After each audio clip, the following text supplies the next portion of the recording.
Iglesia ang tawag ng lahat.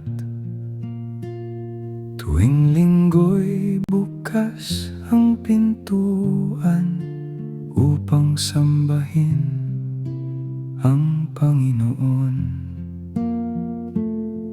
Ganoon din ang aking akala. Iglesia rin ang tawag ko roon. Ngunit unti-unting ipinakita ng Panginoon ang tunay na iglesia. Buhay na bato sa ibabaw ng bato, si Kristo ang nagtatayo ng iglesia. Si Jesu Kristo ang batong panulog, matibay na saligan magpakailanman.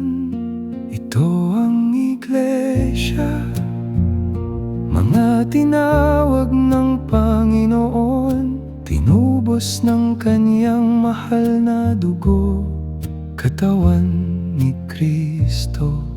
Ito ang iglesia, isang pamilyang nagmamahalan kay Kristo. Ang batong panulog patuloy na lumalago.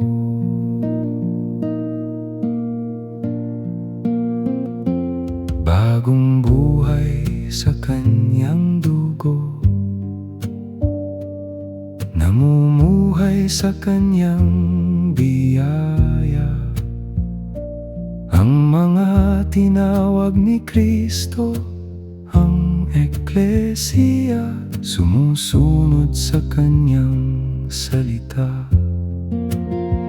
Ibinabahagi ang kanyang pag-ibig.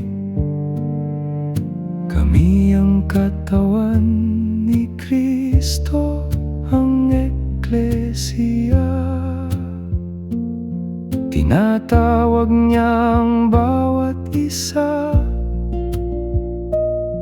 binabago sa kanyang pag-ibig. Sa pamamagitan ng kanyang bayan, itinatayo niya ang kanyang iglesia.